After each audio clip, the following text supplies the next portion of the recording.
Welcome, everyone, to the Orange and Brown Talk podcast. Dan Labbe here with Tim Bielik, with Lance Reisland, and it is a week away now as we're recording this on Thursday, the NFL draft coming up. We heard from Andrew Berry earlier this morning. He held his pre-draft press conference, and then we are going to look ahead to that draft. We're going to do a mock draft today. We're going to look at D lineman. That's the position we're looking at today specifically. And I'm going to have everybody just sort of pound the table, make that final case for like, this is the guy that I need the Cleveland Browns to take. This is the guy I need them to consider.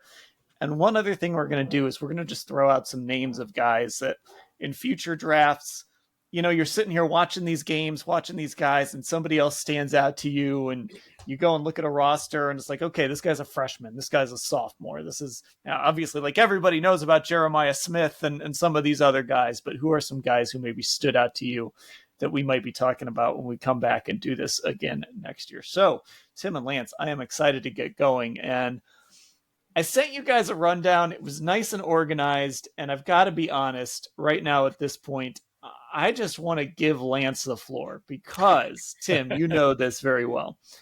Lance has got a take, and I think it's an interesting take. And one of the things I like about Lance and I like about talking draft with Lance is he does not fall into groupthink at all. He does his own thing.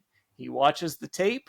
He comes up with the guys he likes, and sometimes he lands on somebody. And Lance, as we're talking defensive lineman, obviously, at number 2, it seems like Travis Hunter's going to be the pick as we're recording this here on Thursday.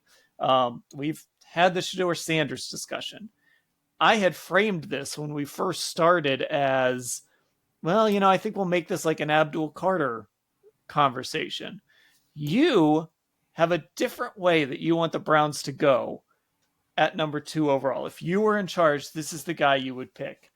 So the floor is yours. Make your case. Who's the guy that you want the Cleveland Browns, or if you were in charge, you would take at number 2? Well, if it comes down to Abdul Carter and Mason Graham for me is the guy. And here's why. When you look at defensive tackles as an offense coordinator, defensive tackles who are elite in terms of their movement skills are so hard to block. And there are very few guys who, for me, fit kind of the category that Mason Graham enters in terms of his ability to move. He's a 3-down guy, right? So he's a guy at 320 pounds. He can anchor in there on first and second down, which I think the Browns need. They need a guy who is bigger. When they lost Dalvin Tomlinson, that's a huge loss for me. And I've told people that people aren't very big on the loss of Dalvin Tomlinson. But what Dalvin did was very boring. And what Mason Graham can give you is he can give you what Dalvin gave you, but he can also give you pass rush on third down. He can also jump in that gap. So you can go a 3-down line, you can put him on the center, and he can 2-gap. You can put him in the B gap, and he can just blow that gap. At 320 pounds, he has elite movement skills. Now, the reason I'm a little bit biased because as a coach, I absolutely loved coaching wrestlers. And when you read about Mason Graham, he's a state champ wrestler. So those guys have elite balance. They have elite hand skills. And more than anything else, if you're a wrestler, they are the toughest humans on the planet, those wrestlers. So for me, now, why I would take him over Abdul Carter, because Abdul Carter is 251 pounds. And I have not been as high on Abdul Carter as other. And here's why. Abdul Carter's, first of all, people are going to run right at him. And if you've ever seen Abdul Carter work out, he is a muscle-bound guy. He's a muscle-bound freak. And I don't know how much room he has for growth. So is he a guy who's only going to come in on third downs and rush the passer, which he will be outstanding at? Don't get me wrong. He's going to be elite at. But do you spend the second pick in the draft on a guy who's just going to be a pass rush specialist? Now, I will tell you as an offense coordinator, if I'm going against Hunter, I'm throwing away from him. If I'm going against Abdul Carter, I'm running right at him at 251 pounds. And I'm going to try to tire him out. And when we pass the ball, I'm going to chip him. I'm going to chip him with big guys to kind of I'm going to make his life miserable over and over and over again. And he doesn't have the Myles Garrett where he's 280 and he can kind of run through those chips. He's 250 pounds, so those are going to affect him. Now, when you watch Mason Graham, his hands, his ability to rush the passer, he's as good as anybody in the draft, in the last couple drafts, in my opinion, to play a first and second down. I'm going to anchor in there. I'm taking on doubles. You can't zone block me. You can't down block me. You can't gap block me. And then on third down, I'm going to jump in a gap, and I'm going to power rush you at 320 pounds, and I have better feet than the guards. All I know is that the film I watched, he's my number one guy in terms of guys that would be hard to. That's kind of how I watch the film. I kind of go, who is the hardest guy to plan for? For me right now, even though Hunter's awesome, even though Abdul Carter's awesome, and they are both willing of what the pick they get, the guy that's hardest to block and the guy that's hardest to game plan for me, without question, it's not even close, is Mason Graham. Okay, there we go. Lance making that case there, Tim. So, again, it's one of the things I love about doing these pods. We all come at it from different angles, and like I said, Lance is not Lance is going to be Lance, man. He's not going to fall into that group thinking. If he loves a guy, you're going to know about it. Mason Graham was one of the kind of hot names early, and it's kind of fallen off. He's still obviously one of the top prospects in this draft, but you just don't hear his name a whole lot. So what would you say to Lance? Well, I think the reason he's probably not as associated with it is just, defensive tackle obviously is, unfortunately for Mason Graham, not a premium position, and there's really nothing, for lack of a better term, sexy about Graham's game. I do agree with Lance. If you're looking for as disruptive of players you're going to find in this draft, Mason Graham is that guy. Ask Ohio State. Like, Michigan doesn't win that game in 2024 without Mason Graham playing as amazingly as he did. He was just sensational against that Ohio State run, that offense, although Ohio State basically helped them by trying to slam the ball into the middle of that line over and over and over again, and it just didn't work. But I think as much as I would still, if I was going to take Mason Graham, I'd try and see if I can get that fourth pick from New England and be like, you guys want Travis Hunter? Give us give us 2, 3, and next year's 2, and maybe a 4 next year, and Travis Hunter's yours, and then get Graham at 4.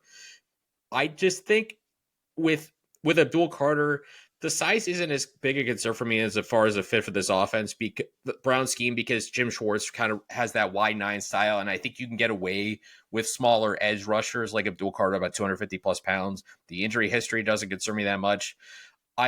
I don't like the idea of using that second pick on essentially doubling down on something you already have. Like, you already have a franchise pass rusher, and people are just throw out the Eagles comparison, and I don't buy that, because as good as the Eagles defensive line was, we also have to remember they had the best offensive line in football. They had A.J. Brown, Devontae Smith, Dallas Goedert, Saquon Barkley, Jalen Hurts was Super Bowl MVP. Takes more than a great pass rush to be great now. I will say for Mason Graham, it is harder to find those impact defensive tackles than it is to find those impact pass rushers. It feels like there's an Abdul Carter every other year in the draft. 3 years ago, I think we had Trayvon Walker, Aiden Hutchinson, Kayvon Thibodeau all go in the top 5. Mason Graham is in a tier that we rarely see a defensive tackles. The only one I can think of off the top of my head that came into a draft more highly regarded than Mason Graham is Jaylen Carter, who in 2023 was probably my number 1 non-quarterback, if I remember correctly. So defensive tackle, it's not a premium position, but if you have a dude there who is just disruptive on all 3 downs, it goes to the Aaron Donald example. Aaron Donald was arguably the best defensive tackle the game has ever seen. If you're an elite player at a non-premium position, you could still be elite and have impact. So I think Mason Graham's going to be really good. I just would try, if I was going to do that, that'd be a slight trade down if I can get New England or Jacksonville to swap spots and give me a bunch to pretty much take Travis Hunter. Although I would still take Hunter, honestly. Yeah, I do want to add, and we'll get into kind of some other guys that might be a little more realistic for the Browns, some day 2, day 3 guys, as we go through our favorites here. But going to the Abdul Carter size thing, and we do have a comment about him here in our chat from BK Brown. Says Carter can play linebacker first and second down, pass rusher on third down, use him like Chiefs great Derek Thomas. I do think, like, all the talk about the size, and there's some other guys too that we might talk about here that maybe aren't the ideal size for what we view as like a Jim Schwartz edge rusher. I'm kind of the mind that if a guy's really talented, if a guy is as talented as Abdul Carter or some of these other guys, like, if you're a defensive coordinator in 2025, you got to figure out a way to use it. Like, there shouldn't be a restriction on he's got to weigh this much, or he's got to be this tall, or have these arms. Or if a guy is legitimately that good and you're a defensive coordinator in 2025 in the NFL, you got to be able to figure it out. So even if Abdul Carter maybe is a little smaller than what a Jim Schwartz edge rusher would be, you have to figure it out. But Lance, I do think the run part of it is interesting, because it's not that Myles Garrett is a bad run defender. It's just the teams tend to use his aggression against him sometimes. They'll kind of let him get in the backfield and kind of run through that gap it creates, and sometimes they use that against him. And it did help a few years ago. Obviously, it went off the rails, but it helped a few years ago when they had a guy like Jadeveon Clowney anchoring on that other side against the run. So I do think there is an argument to be made that maybe to complement Myles Garrett, you do want a more stout run defender on the end. That's obviously, Mason Graham is an interior guy, but if we're talking edge rushers, maybe a more stout run defender on that other side. Well, the thing about a defensive lineman is that, I completely agree with everything you're saying. So both of you guys, awesome points. But my thing as an offense coordinator, and obviously I didn't coach at the level these guys coach at, but we're all kind of in the same boat in terms of we got to find ways to block people. We got to find ways to get our best players the ball. And all I know is when you have a Myles Garrett, if you have a Abdul Carter, doesn't mean you can do it, but you can create a plan for him. Now, there's many times that I'll never forget Thaddeus Gibson from Ohio State. I had a great plan for him. Couldn't block him. Didn't matter if I put 2 or 3 out there, but I did have a plan for him. The thing about a defensive tackle is it's hard to even create a plan for him because you have to change how you block things. You have to change your double teams. So all of a sudden, if he's at the 3 technique, you can't leave the double team to get to the second level and to get to the backer. So that backer is going to run free. So all of a sudden, if JOK is healthy, he's now running free. If it's Hunter, if he's that elite, then you throw away from him. You put guys in the slot, you get away from him. Once again, it doesn't mean it's going to work, but as a defensive, I will just say, when a defensive tackle like the Aaron Donalds, and once again, I don't know if any guys can be compared to Aaron Donald, but when you talk about guys who are disruptive and guys who get in the gap, those guys are really hard to game plan for because those guards, first of all, don't move well laterally, usually, as well as the tackles. And, you're counting on those double teams on zone. You're counting on the double teams on gap scheme. As much as everybody talks a gap scheme, zone scheme, a lot of it is we're going to double that 3 technique. We're going to double the 2-eye. Those guys make it impossible to leave to get to the second level.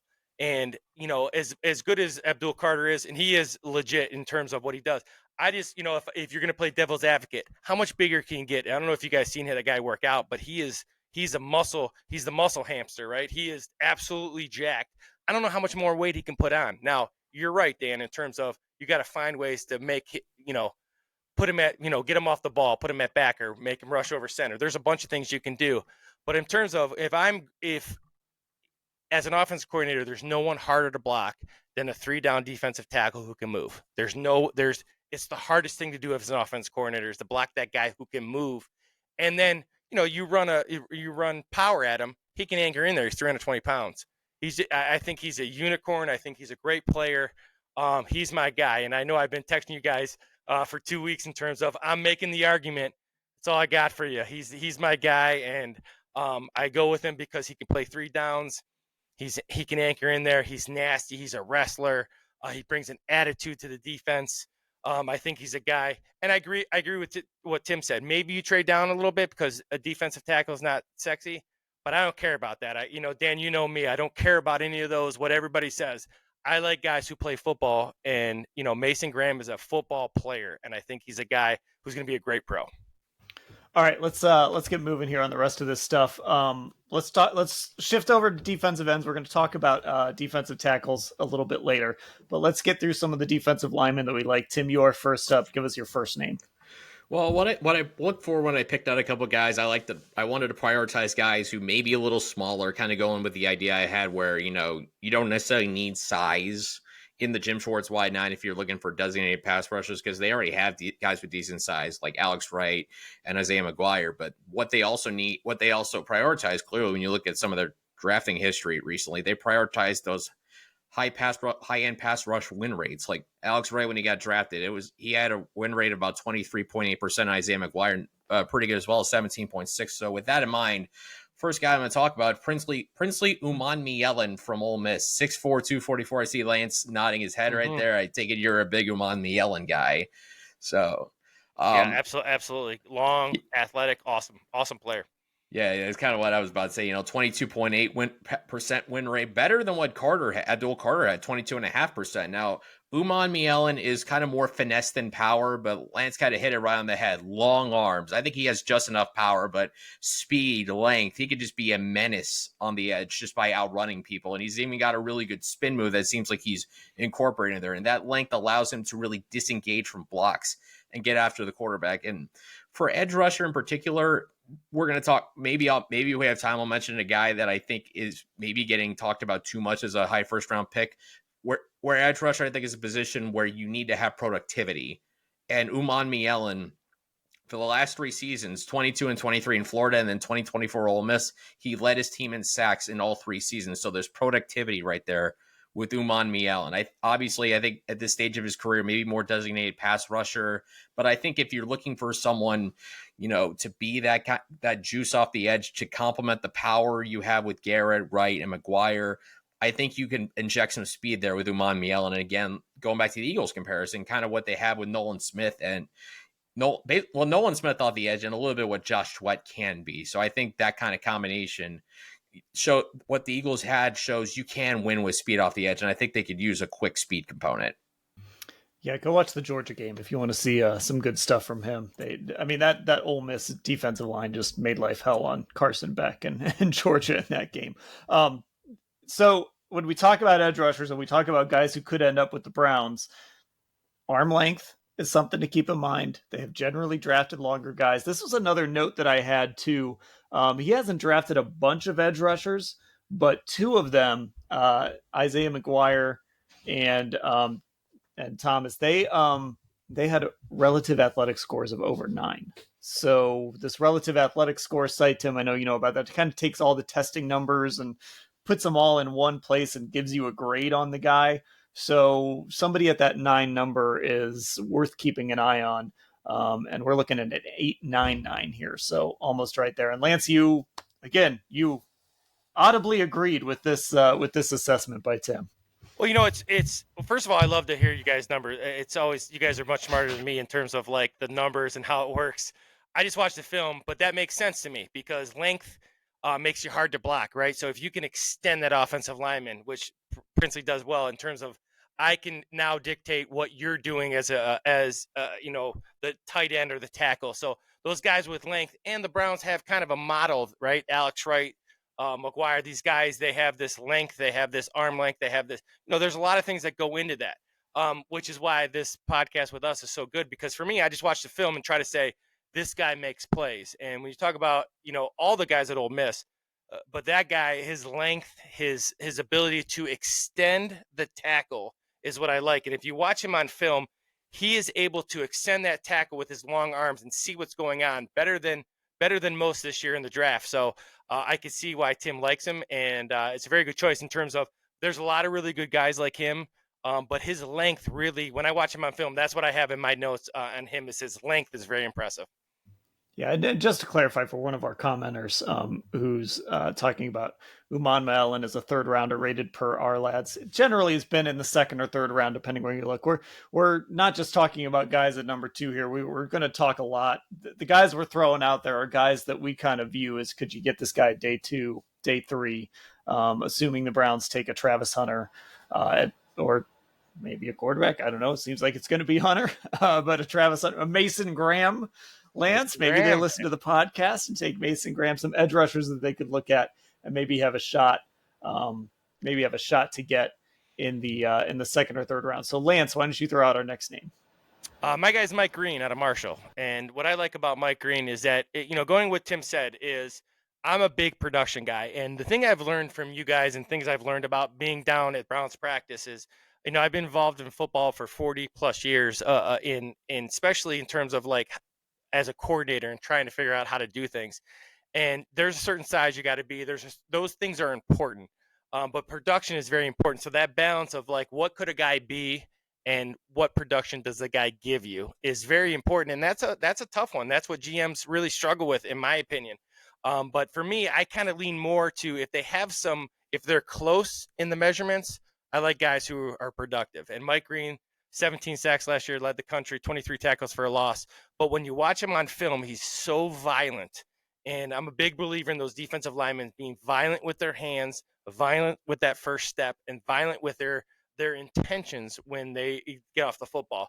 And there is no one more violent than Mike Green in terms of getting off as a pass rusher off the edge. Now, the weight is something I want to see. He's been, measured from anywhere from 220 to 248.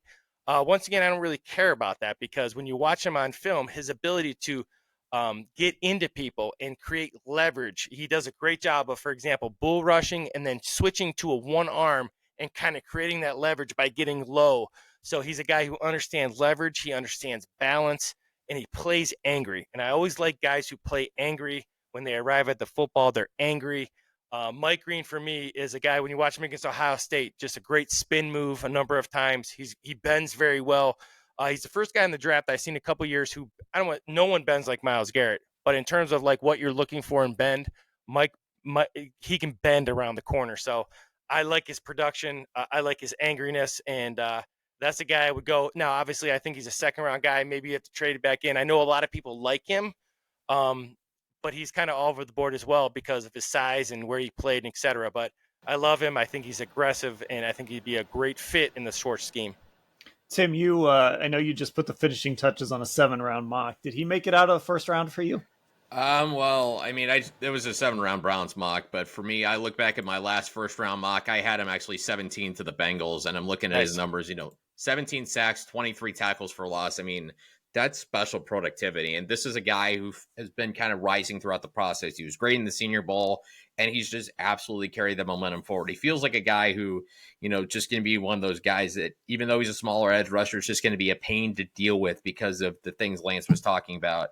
And I mean, we always talk about, there's only you don't have to go to a big school to be productive. And Mike Green, you can be a monster or Marshall. You're talking about explosiveness, physicality with Green. You could dominate that level. And he played pretty well against Ohio State when Marshall came in there and, pushed that Ohio State team a little bit at the beginning of the season. So for me, he's a first round guy through and through. I'd be stunned if he made it into day number 2. Okay. Tim, why don't you give us another name? I'm going to go away with the from the long arm conversation we're having a little bit. So this might be a guy who maybe doesn't get taken by the Browns, but this is another high-end athlete. Ashton Gillotte from Louisville, 6'2", 264 pounds, pass rush win rate of 20.9%. And just to make sure I get the relative athletic score, Dan, I looked it up before when I took my notes on him, 9.75 out of 10. So we're talking he has high-end speed and high-end agility. I mean, that 3-cone short shuttle, sensational. Like he's got just tremendous hands. And there's plenty of times when you watch him that he can line up inside. There have been times in his highlight reel where you see him pass rush from the inside, and he just has this motor that just never stops running. I feel like that's something Jim Schwartz loves in guys, is that relentless motor that, he just keeps on going all the way through the whistle. And I think that's Ashton Gillotte to a T right there. What's going to hurt him is that, he's got shorter arms. And I think because of that, there's naturally been some comparisons to Adrian Claiborne. And I mean, Claiborne was a pretty solid player throughout his career, never a superstar, but always, a solid professional pass rusher and a solid defensive end throughout his career. And, if you can have a career like Adrian Claiborne, I don't think that's anything to be disappointed about. And as far as the production goes from Gillotte, it did tail off in 2024. He had 11 sacks in 2023, down to 4.5 in 2024. So maybe a little trend in the wrong direction. Maybe why he's looking like a late day 2 guy, but a guy who's got some energy and some juice to him as far as athleticism and motor. Those are things I believe Jim Schwartz really enjoys. Lance, what do you think? Well, Gillotte, the thing that's Tim kind of underrated. You're right, Tim. His hands. So you can play inside if you have great hands. And why is because you can beat that. So if you're inside and you're undersized and you can get your hands on that guard, or you can get your hands on that guard's wrist, or you can do, there's a bunch of different stuff, but he's really good with his hands. Not only are his hands violent, but he places his hands right. If you watch him on film, he does a great job of kind of deciding what the offense is going to do and where am I going to put my hands. And if you watch those guys who are elite inside, if you watch Aaron Donald, those guys, Mason Graham, well, I keep going back to, not only are they good, but a guy like Gillotte, he does a great job of winning with those hands. And if you win with the hands, you win with leverage. Now you're underneath the guy. There's a bunch of different things you can do. So for me, Gillotte, all I have on my notes on him is hands. And that tells me when I went back, when Tim, texted me what he was going to, who guys he likes, that's what it tells me about him. When you have great hands, you can play football as a defensive lineman because you can win. If you get your hands on first, you win. And that's the bottom line. He has a great first step and he wins with his hands, and that gives you a chance. And I like him. I agree with Tim. His upside is very good, not very long. The length measurements don't bother me as much as it bothers others. I like to watch him on film. Gelati's a great guy in film. Somebody in the chat asking about the number we keep throwing out, the relative athletic score. Just to clarify what that is. So the website is ras.football, and all it is just a collection of testing numbers for a guy, and then it's grading him based on that. So it's not even really necessarily a grade on the player himself. It's just taking all of the testing numbers, so from the combine, pro days, all of that, putting them into a computer, spits out a number, and that's your relative athletic score grade. So it's not necessarily like, oh, this guy has the best RAS, he's the number one player in the draft. It's more of a collection of testing numbers, which, as we've talked about, that's just part of the equation, is the testing. You got to watch guys, you got to see how they look, you got to see what they think, what do you think about them on film. Some guys test great and they get on the field and it doesn't work. Some guys test poorly and they get on the field and they're awesome. So that's what we're talking about when we mention that RAS, just to clarify. So who are we at here? We're at Lance now. Give us your second guy. It's a guy both me and Tim both like, Josiah Stewart out of Michigan. He played at Coastal Carolina, 6'1", 245. So again, a guy who's very undersized in terms of what you want as an NFL pass rusher. But first thing I like is his pass rush plan. So if you're going to go with high hands, he's gonna forklift you. If you go with low hands, he's gonna double swipe you. So he's got a plan for what you do offensively. Which, two things it tells me: one is he really works at his craft. Two is he watches film, and that's so important in terms of the guy you're going against. Like I used to tell my kids, who are you playing, and what does he like to do? And there's not a lot of guys in the draft like Josiah Stewart. First of all, he's explosive.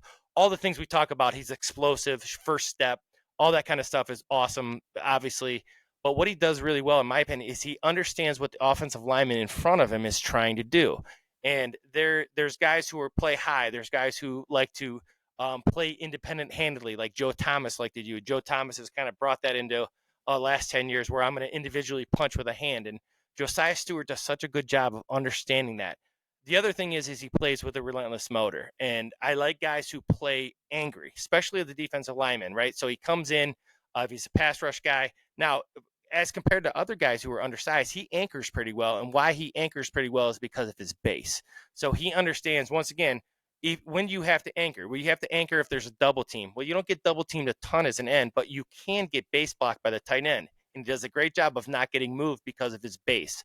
So Josiah Stewart, he had 8.5 sacks, bunch of tackles for a loss, was really good at Coastal Carolina, comes to Michigan, very physical, very fast, does all the things you talk about, especially with Jim Schwartz, right? He's a guy, if you needed to, you could stand him up. You could do some different things with him. But as a pass rush guy, wide nine, he'd be very tough to block because of his pass rush plan and because of his prep and what he does before the game starts. So I'm a big Josiah Stewart fan. I think he's an outstanding pass rusher, and more important than anything else, the Browns need some mean guys. I want to go to practice. Dan, you and I have talked about this. I want to go to practice, and I want to see guys be irritated. I want to see guys who are irritated about being out there as long as they are. And, you haven't seen that last couple of years, and you and I have talked about that when we're out there. Josiah Stewart will bring an attitude where he will make everybody mad because he plays at 100 miles per hour all the time. Yeah, I mean, that's probably another pod, a whole other pod. But, like, I want to see competitions. I want to see, like, we've gone to camp the last few years and it's just felt like so much has been settled. And I want to go there and I want to see Cedric Tillman have to earn that number 2 wide receiver job against, maybe some of the guys they already have there, but then, with Jaden Higgins or some rookie, or obviously Travis Hunter, if they draft him at 2. I want to see Jerome Ford win that running back job. I want to see these edge rushers kind of duke it out across from Myles Garrett. I think that's been lacking over the last few years. Unrelated, Lance, I'm putting this on the screen now. Somebody's a big fan of your Cavs sweatshirt. So there you go. You've got a fan. Absolutely. Or your sweatshirt has a fan. Tim, Lance loves these Michigan guys.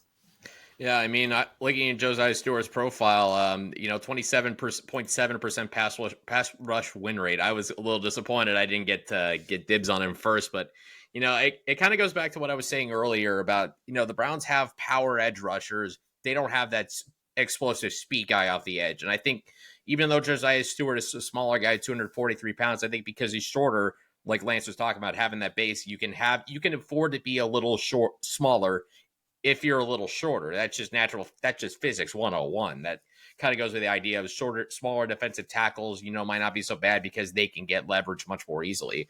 But with Stewart, just that explosiveness off the edge, you add a guy like that, and all of a sudden you can have this kind of creativity on defense where you can really afford more to move either Myles Garrett or Alex Wright or Isaiah McGuire inside on those third downs. You have that explosiveness off the edge. You have that relentless motor guy who's just going to do whatever it takes to get to the quarterback. And I mean, it's not, going back to what you were saying, Dan, earlier about size and stuff like that, I'm not as concerned with size. And I think it's because, like you said, if you're a coach in this day and age, you should be able to adapt to whatever player you can get. It's not round peg, square hole anymore. You got to be able to adapt to just getting really good football players, finding ways to make them successful, and then turning them loose. And I think Josiah Stewart, when you have a smaller guy like that, and he's just such a menace to block because he's just so explosive and so relentless. You could be 240 pounds, you could be 300 pounds. If you have that relentlessness, you have that explosiveness, you're going to be a headache no matter how big you are. Okay, before we get to our sleepers, I'm going to throw two names at you guys, and I want your thoughts on them. The first one, part of that Texas A&M defensive line, one of those guys that, you go to watch Shamar Stewart, and then you look at the other side, and you're like, whoa, who's that guy over there? Nick Skirton, 6'3", 257, 33-inch arms. He's a big guy. I actually think he was listed at heavier than 257, but he weighed in at 257. God, he strikes me as just a relentless rusher. Probably needs some more moves, but he was second on A&M with 36 pressures. It was tough to watch that Texas A&M defensive line and not like Nick Skirton. That whole line was just fun to watch this year. The other guy, and Tim, we had mentioned him earlier. I don't think you like him as much as I do. But a guy that I would think if you traded out of 33 and moved into the 40s, Landon Jackson out of Arkansas. Now, this guy kind of fits those measurables, 6'6", 264. He's got that high RAS score, 988. He's got a 165 10-yard split. The game you kind of hear about with this guy is that 2023 Alabama game. He's kind of all over the place. I have a note here that he added 40 pounds when he got to Arkansas, so he's got that going for him. I think there's something there with him. He can be a little bit herky-jerky, sometimes struck me as a little bit slow off the football, but I think there's something there with Landon Jackson. Probably not at 33, but if you were to trade back to try to take advantage of the depth at this position, I could see him being an option there. So I'll just throw that out to both of you guys. Skirton and Jackson, your thoughts? Well, I can talk Nick Skirton because I kind of tease at the top that I like him way better than I like, another guy who's probably going to go early, and that's Shamar Stewart. And the big reason, Skirton produced. And Shamar Stewart, for the all-world athlete that he is, pound for pound, he is as good an athlete as you're going to find in this draft. Shamar Stewart did not produce. Just limited production throughout his career. And like I said at the beginning, edge rusher is a position where if you're going to project from college to the NFL, more often than not, guys got to produce. And that goes against, Shamar Stewart, whereas Nick Skirton, I know his numbers went down at Purdue. From Purdue, when he had 10 sacks in 2013 to just 5 in 2024, Texas A&M is still 14 tackles for loss. There's a lot to love about Nick Skirton. I know Ashley Bastock's a big fan of his, and certainly a guy who I think has, first round potential as well. This is a defensive end class. What I ranked in my position rankings, this was the number one class for me because I think there's as many as 8 or 9 different guys who could be in that first round grouping. One guy we didn't even get to talk about, Donovan Ezaraku from Boston College. Dan, I know you really like him. It's kind of just whatever flavor you want to go for. And Skirton being able to produce, at Purdue the way he did, being a guy who at Purdue, there was so much more of a focus on him, and he still produced at a high level. Gets to Texas A&M, doesn't produce quite at the same level, but still very effective.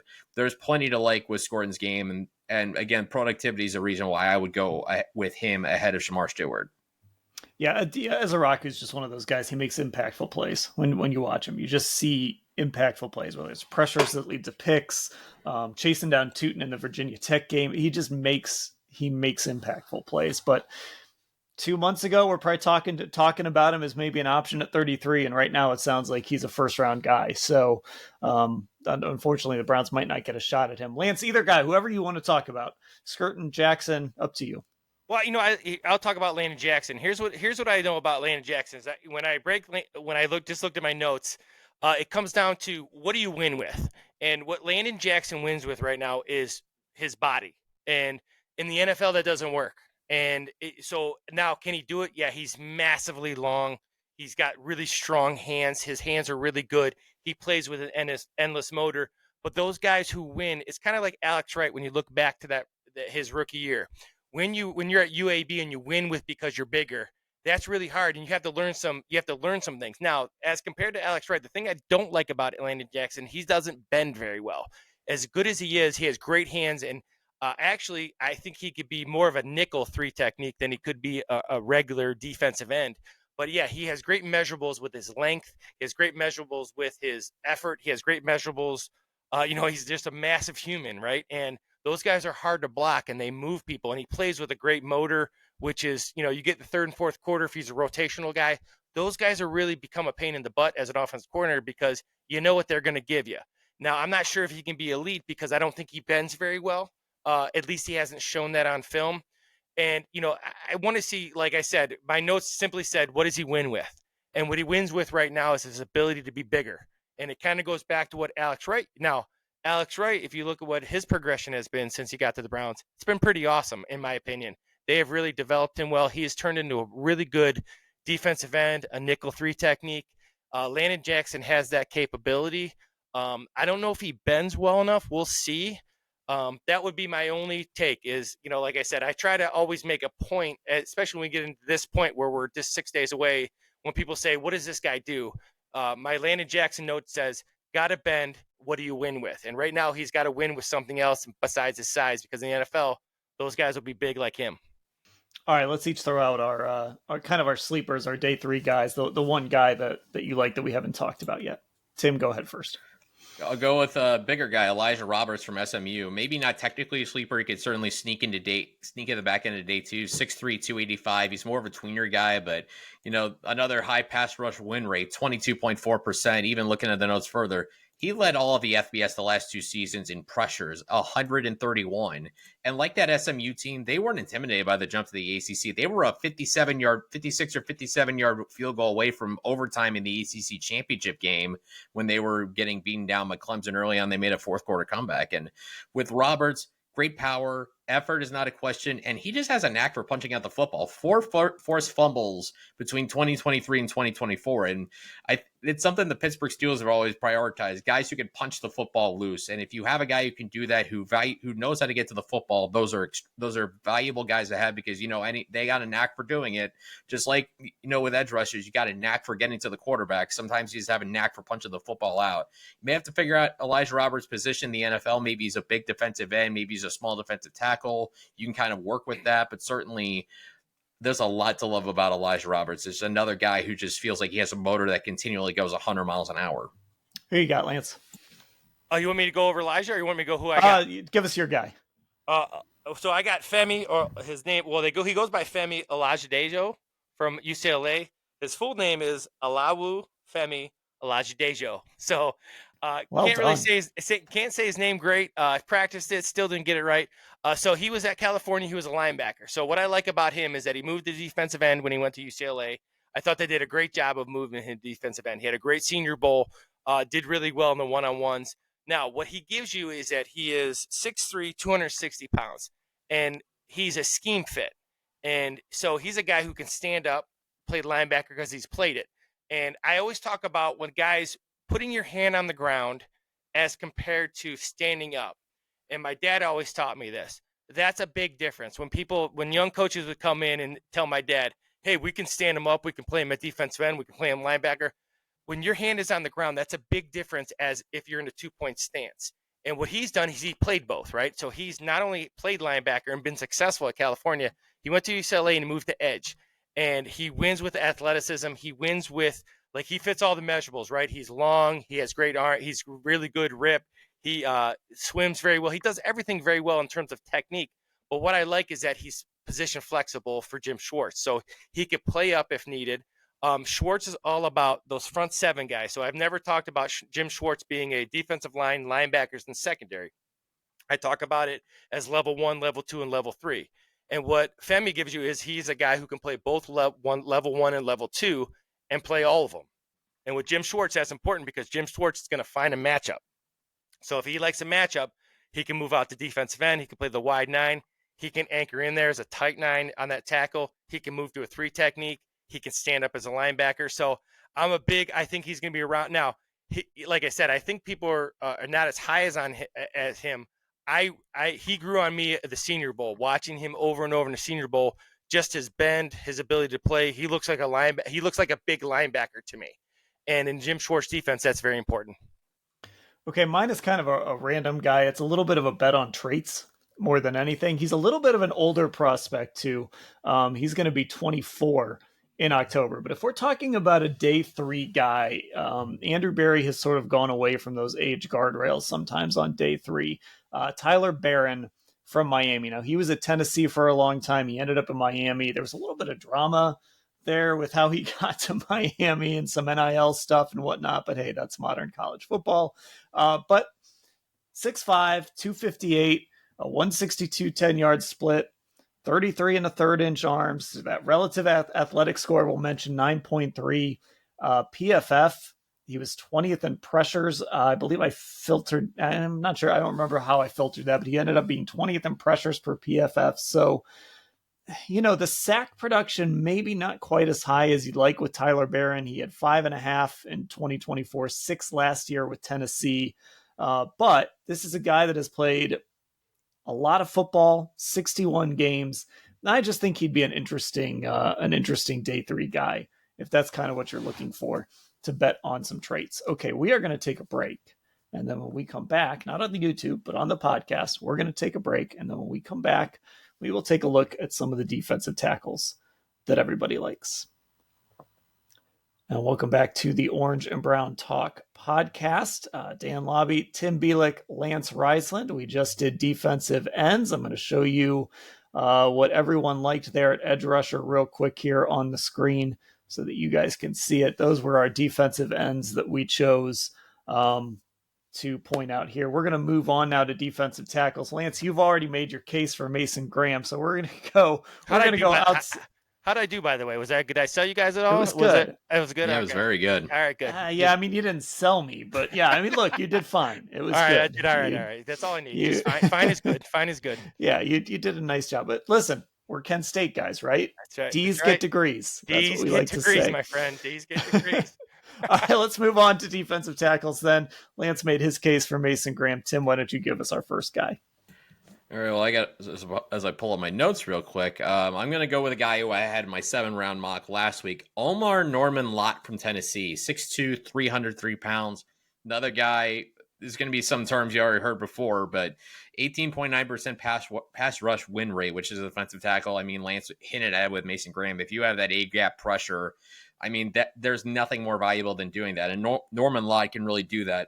Another guy with just an absolute red-hot motor, like, that's a theme. That's obviously a theme that I try to go after just because, that's the kind of guy Jim Schwartz seems to love in his scheme. Guys who are just relentless. And Norman Lott seems like he's just an explosive guy, very good with his hands. But what I think with Norman Lott, it makes him a tricky evaluation because he had limited reps. PFF only had him at about 225 snaps last season. So a guy that just, was more rotational than anything on a Tennessee team that had a really good front and included James Pierce Jr., who certainly should be. I think he's going to probably be a guy who can sneak in the first round. And I think Norman Lott's a guy where you may have to have him rotational, so that's going to hurt his value a little bit. But if you want a guy who maybe only is out there for 20 plays, but those 20 plays, he's going to have his hair absolutely on fire. and is going to just be relentless up the middle when attention's on the defensive ends and pass rush situations. There's certainly value in that, especially early day 3. Well, and I think, if we're going to talk about the Browns and how they use defensive tackles, Jim Schwartz does rotate those guys in a lot. So you've got Mike Hall, who they're certainly going to want to get a long look at this year. They signed Malik Collins, a nice signing. I liked that. I think they want to get a longer look at Jawan Briggs too. So if you added a guy like this who is maybe more rotational, I think that's okay, because Jim Schwartz, he loves to do the line change, and especially a defensive tackle. He'll switch those guys in and out mid-drive. So I don't think that's necessarily a bad thing. Lance, what do you think? Well, my notes say on Lott, when I got the text today, he plays angry. And once again, I'm never against a defensive tackle who plays angry. So when you watch him on film, actually, it was awesome, because what you guys allowed me to do is watch guys that I don't really get into as much, because we all have our different likes, right? So when you watch Lott, I got to watch him 2 full games today, and there's a big drop off if you look at second quarter, fourth quarter, in terms of his motor. And I don't think it has anything to do with like how he wants to play. I think it has to do with his conditioning. So he's going to have to be a rotational guy, and he's going to have to get himself in shape. And if he does that, his motor is electric. In fact, that Tennessee defensive line as a whole is really physical, fast, but they kind of fall, you watch some games, second quarter, they kind of fall off in terms of their get off and, things like that. But lots of guy, in terms of, especially schematically, he's a tough guy. You're thinking second quarter, you're going rotation, you put him in the B gap. He's just like Brig. He's a tough guy to block, because offensive linemen are tired. We're 30 to 40 snaps in, and all of a sudden they bring this guy in the good and B gap, and he doesn't have any rules. And that's what I like about Schwartz, is Schwartz doesn't, and a guy like Lott fits for Schwartz, because Schwartz doesn't worry about what you're not good at. He focuses on what you're good at. And so many coaches, I know I did that before, and I tried not to at the end of my career. Whatever a guy's good at, focus on that. And Lott can get in a gap and go, and he's outstanding, heavy. Got to get himself in shape, but there's a lot of upside. And again, there'll be a guy who likes him because of his what he does when he's fresh. All right, Lance, give us another name. Oh, so I got a couple guys, but I'm gonna go with. I wrote about Tyleik Williams today, and Kenneth Grant is another guy from Michigan. But I'm gonna go with Tyleik Williams out of Ohio State. And so as I've done this process, I try to, just like Tim and just like you, I try to create like tiers of guys that I like based on production.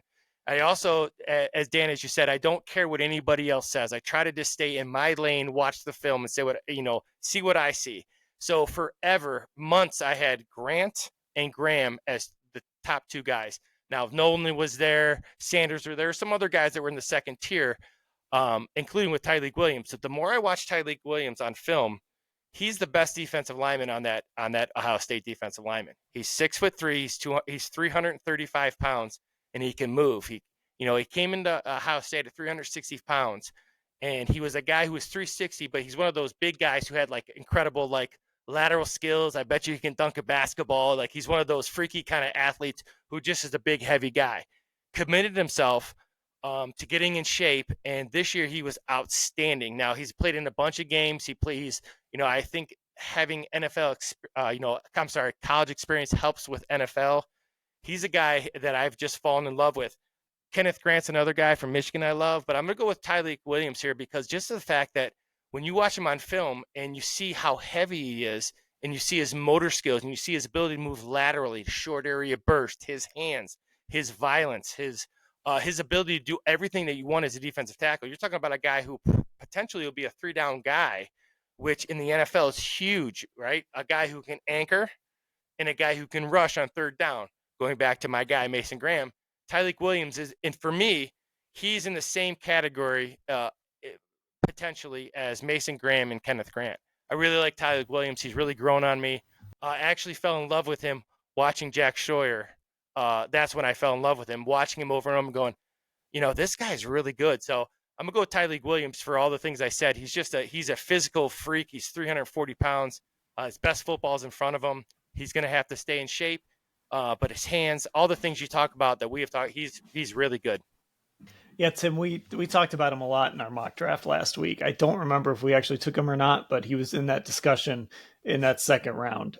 So he's a guy that again, kind of right in that wheelhouse for where the Browns might have to make a decision where, okay, do you go edge rusher? Quarterback could be in the mix. Then you've got, defensive tackles, and Tyleik Williams might be sitting right there. Yeah, and I think there was watching every Ohio State game, last couple of years, and I always felt like there was a notable difference when Tyleik Williams was in the game versus when he wasn't in the game, because you would always get more pressure on the interior with Tyleik Williams. And I feel like his presence, as good as Jack Sawyer and JT Tuimoloau are, and both guys should be day 2 picks, I think Williams really made them better because of his presence there. His ability to disrupt, the size, Lance mentioned, obviously, Williams cutting down in weight. That's such a big thing for defensive tackles. I mean, especially if you can get him down to a lighter weight. You could play 360, but if you're down to 320, I mean, just imagine how much faster you can be with that kind of strength. And for defensive tackles, more than anything, you get that extra little bit of quickness. That quickness in the interior means so much. If you have that half a step off that first step, explosiveness, just that little extra bit, you can blow up an entire offensive line from the inside out. So, and that's certainly Tyleik Williams is capable of doing that. And there's definitely an argument to be made for, as good as Ohio State's defensive line was, he was the best guy on that front. And that's including 2 guys who were, if I remember right, when they were recruiting class, they were top 5 guys, and Tyleik Williams was maybe in the top 100. I don't remember off the top of my head. Okay, Tim, give us another name. I'm going to go with a guy Ohio State actually saw last season, CJ West from Indiana. I'm going with a completely different profile than I had with Omar Norman-Lott. 6'1", 316 pounds, pass rush win rate solid at 10.1, but the run stop win rate really good at 11.6. And he was the reason Indiana had the best run defense in college football, 80.2 yards allowed per game. And I know people are going to say, well, Indiana didn't play a great schedule. They played Michigan, they played Ohio State, and they played Notre Dame. And I don't think any of those teams, I think between those 3 teams, the only notable run of those 3 was Jeremiah Love's, 98-yard touchdown against Indiana in that first round playoff game in Notre Dame and under the lights. And that was awesome. But with CJ West, I really first noticed him against Ohio State when they just couldn't run on Indiana. People talked about, how Ohio State really had a good running game this year. Chip Kelly did a lot of great things for there. CJ West in the interior made it incredibly difficult. And the way he does it is, again, motor. Well, I'm going to keep saying it, motor and energy. That just made him so difficult to match up with on the interior there. He's got the ideal build for a run stopper, and he's got power, but I also think he's got enough upside as he continues to progress as a pass rusher. Right now, I think you'd be drafting him as kind of your run stopping defensive tackle. I think he's got the build, maybe a smaller type of your prototypical nose tackle at 316 pounds. Shorter arms, though, with CJ West, and it's going to be about another guy talk about the same thing, but I think with West going up to, Indiana and anchoring what became a really fun defense to watch, it was really impressive, especially the way he handled himself, like I said, against Michigan and Ohio State. Okay, we're going to move through these guys so we can get to kind of pounding the table for the guys we like. So I'm going to throw out a name here, and then I want to hear you guys throw out your last couple names. This is a guy I've talked about on this pod before, and I'm just really fascinated by him. I love that Texas A&M defensive line, Shamar Turner, the other Shamar on that line. This is, he was actually an edge rusher for a little while. He was doing some edge rushing for them when they had Walter Nolan. So, I mean, could imagine him and Walter Nolan and all that whole group together, how crazy that was a couple of years ago. But listen, he is undersized. There are some questions about, is there a little, I don't want to say Ndamukong Suh in there as far as some on-field actions, but there are some questions about that. But Lance, that might go to kind of adding a little mean to this defensive line. So I don't hate that, but the guy just, his hands, he's always rushing. And I think if he ends up in the right spot, somebody can work around that lack of size at defensive tackle, and they're going to get a guy that can get in the backfield and be a disruptor. So Shamar Turner is one of those guys. I don't know if it's in Cleveland, but I think you get him in the 3rd round. There's certain guys that I like to say, if you get this guy here, you're going to be really happy you got him. And I think if you get Shamar Turner in the 3rd round, I think you're going to be really happy with that pick, assuming that you can make a guy at that size work at defensive tackle. So let's go back to Lance. Why don't you throw out a name for us? We're going to kind of lightning round these guys. I'm going to go with Aeneas Peoples. And the reason I'm going with now, this is the anti-Tim pick in terms of I love what Tim does in terms of like measurements and things like that. So Aeneas Peoples, when he will test as poorly as any defensive tackle in the country, he's got really short arms. He's not very fast. He doesn't look great, but put on the film, he's a guy who is just absolutely disruptive. And, going back to CJ West, first of all, CJ West started at Kent State, so just want to throw that out there. But he's kind of in terms of same kind of thing. He's not he doesn't impress you. So it's like one of those things, like what are the measurables? And this will be a balance, right? And going back to what Tim does with all the incredible numbers, because those things matter. This is a guy that doesn't care about those. This is a guy who won't test. He's not strong. He's not fast. He's not twitchy. He's not sudden. He's not super awesome at the point of attack. But if you can get him, he's a rotational guy. Put him in the gap. He's a very tough guy to block. He plays with a relentless motor. He's angry. He's a guy that the reason I like him is because the measurements don't match what you see on film for me. Because when you see the measurements, they're awful. And when you watch the film is really good. So we'll go with Aeneas Peoples, Virginia Tech. Tim, give us somebody else. I'm going to go to Maryland. Jordan Phillips, 6'1.5", 313 pounds. This is very much a traits over production kind of guy. He pretty much had almost no production through college for 3 seasons. Solid pass rush win rate of 11%. This was a guy who was a standout of the East-West Shrine game, and it seems like a guy who's just kind of one of those sleeper guys, guy you bet on because he's got quickness off the snap. He's physical. He plays with leverage. And at this point in his career, he's more of a run-stopping guy, but again, 20 years old. And he's a guy who, all the things you read about him, there is no question that this guy is a worker.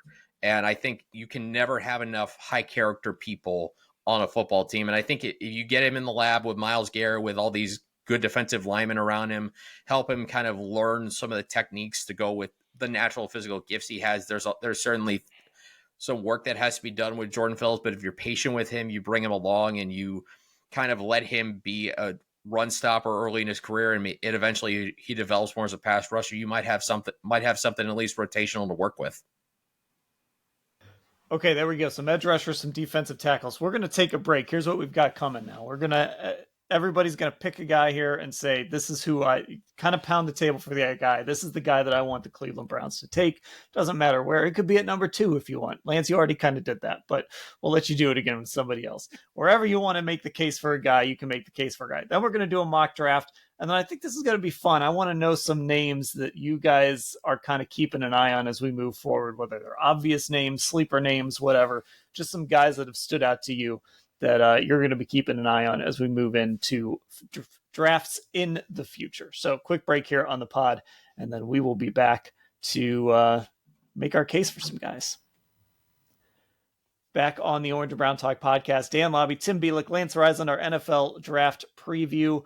We are actually doing this live on our YouTube channel. If you're not a subscriber, it's Cleveland Browns on cleveland.com. So get subscribed. You will start seeing more and more live stuff there. And of course, if you're not following us on Twitter, head over to Orange Brown Talk and give us a follow there, Twitter, X, whatever we want to call it. You get the pod that gets posted there every day, some social clips, all kinds of stuff going on there. If Instagram is more your speed, we're on Instagram as well. That's Orange and Brown Talk. And of course, I got to tell you, Football Insider subscriber, I know we have some subscribers watching now. I always send it out to our texters. If you want to get involved in that, it's cleveland.com/Browns, the blue banner at the top of the page to get information on how to get signed up, become one of our texters, all that good stuff. Okay, so Andrew Berry gives you a call. Tim Bielik, who do you want me to take? Who's one guy that if we come out of this draft next weekend, you're going to say, Andrew Berry, you nailed it. Great pick. What do you say? 3 words: Cam Scat Fever. For those of you that didn't listen to the podcast last week, I'm not going to go on like a 5-minute poem, the legend of Cam Scataboo. I think anybody who's watched Arizona State the last 2 seasons knows what I'm talking about. Just the ferocity he plays with, and the fact that, people are going to throw out the Peyton Hillis comparison, that he just kind of runs that way, but there's so much more to him than that. The receiver, Cam Scataboo, is just so much fun to watch. You don't expect a guy with that frame to be as good out in the open field, catching passes on wheel routes, and just what I think he can bring from a vibes perspective is so enticing. I mean, just you have a guy with that aura. I mentioned last week, he's a guy, when you hear him talk, he's kind of got a presence about him. as a person. And I think that kind of presence, that kind of attitude would be a good thing for this Browns run game to have. Just a guy who's going to bring that energy, bring that nastiness, and that type of stuff is infectious. You have a guy who's like that. That spreads to your offensive line. That gets them a little more fired up when he's in the ball game. That gets everybody blocking, feeling good. That generates some momentum, some rhythm for you. And he's a guy who can rip off chunk plays pretty well. So I think there's obviously really good running backs in this class. I think as long as the Browns come away with a guy, especially, day 2, maybe 3rd round. Right now, you got 2 third-round picks, that early 4th round pick. I think one of those 3's got to be a running back. And I know in my 7th-round mock tomorrow, I'm going to drop spoilers on here. I got them taking Caleb Johnson from Iowa. But, man, Cam Scadaboo, you want to talk about the vibes player. That's a vibes player right there. We should have seen that coming, Lance. There's no question. And actually, I was like, yeah, why did I was like, oh, of course it's Scam. You know what? But he does. Here's what he does. And Caleb Johnson too. So it's funny. He kind of, I love that concept, right? Because what he does, regardless of how he catches the ball, my big thing with the Browns in terms of, as I try to think about the offense as an offensive coordinator, and I will tell you, having a new quarterback, whoever that may be, going back to what Stefanski does, having Jerry Jeudy, thinking that your defense is elite, all the things that people think the Browns are far away. I don't think they're far away. For me, I will go into the season, and Dan, you and I talk 3 days a week during the season. I really think the key is they have to get to 2nd and 5. Cam Scadaboo gets them to 2nd and 5. Now, Caleb Johnson is the same kind of guy. I think Damian Martinez is the same type of guy, depending on where they get these guys. And like you said, it all pans out in the draft. But for a back, I don't need a home run guy. I don't in terms of a running back with Kevin Stefanski's offense.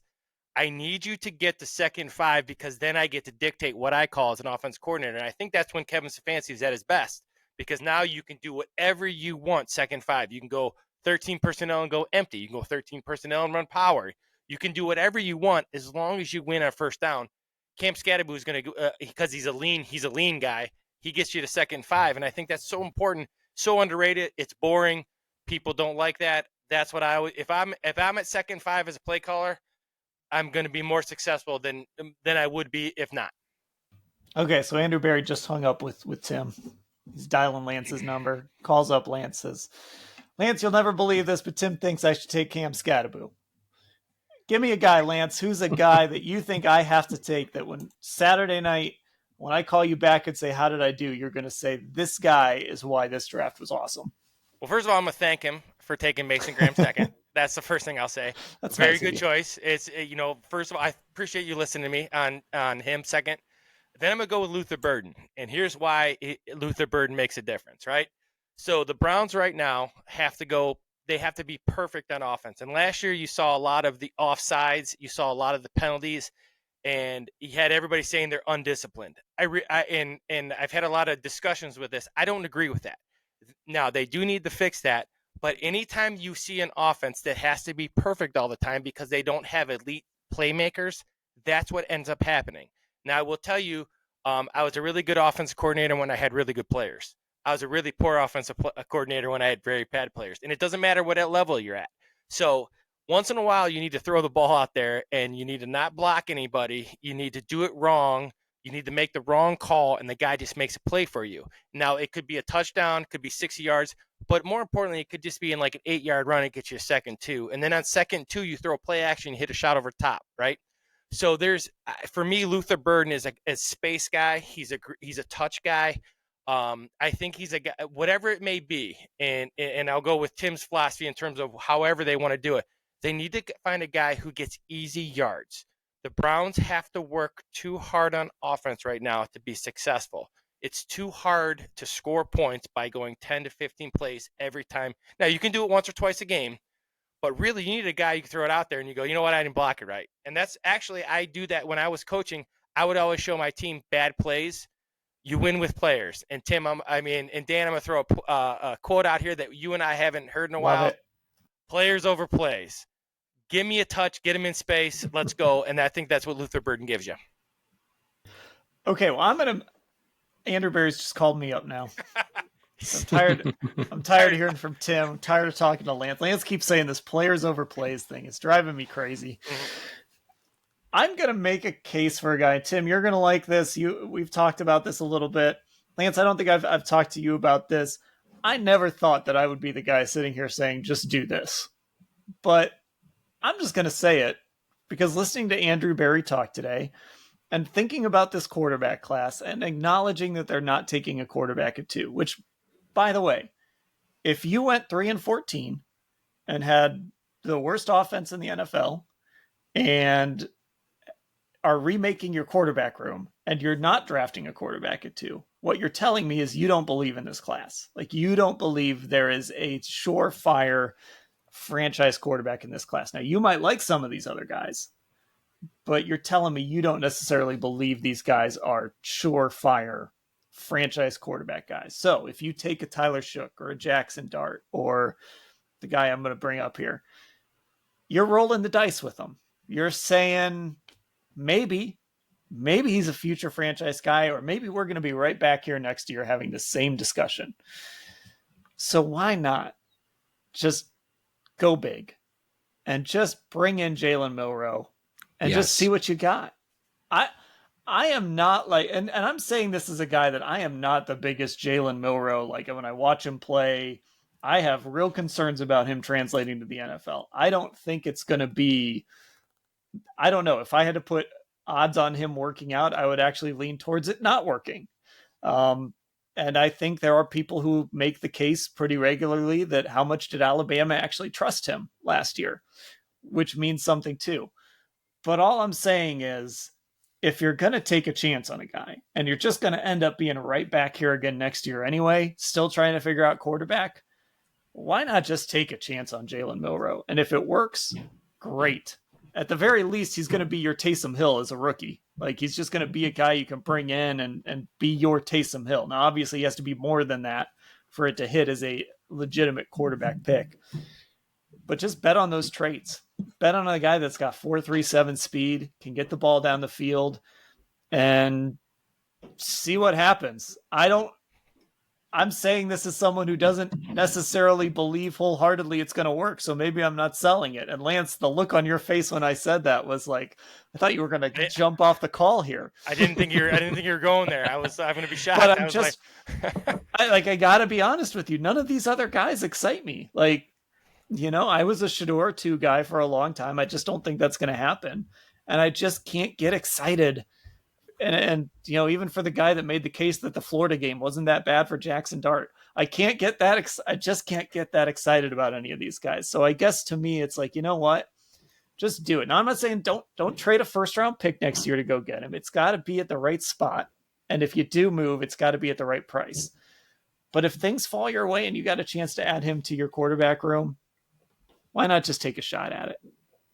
Yeah, and I the way I thought about this, I'm with you 100%. I was joking before the show. I was saying, when Dan was telling me about this, I was like, one of us, one of those things. But the way I thought about Jaylen Milroe is in baseball terms. When you talk about baseball prospects, we talk about tools like the hit tool, the fielding tool for a pitcher, the control tool, things like that. When you look at all these quarterbacks in this draft, Jaylen Milroe has the only elite, the most elite tool of everybody in this quarterback class, and that's his speed. I mean, it's not only 4.37 40 on his pro day, he looks the part of 4.37 40 on his pro day. I mean, he plays that fast. Like, we're talking running away from corners and defensive backs, that kind of speed. Andrew Berry said it was pretty close to Lamar Jackson. And I mean, I'm not going to sit here and say Jaylen Milroe is faster than Lamar Jackson. Lamar Jackson is one of one as a quarterback. And yeah, I mean, we all got that wrong in 2018.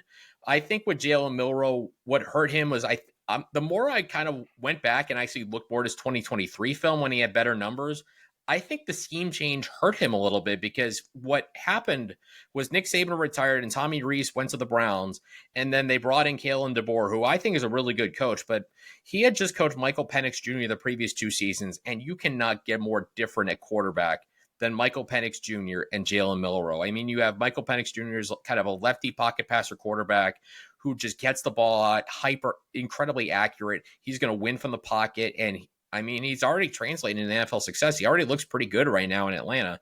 Jaylen Milroe goes through progressions better than people realize he does.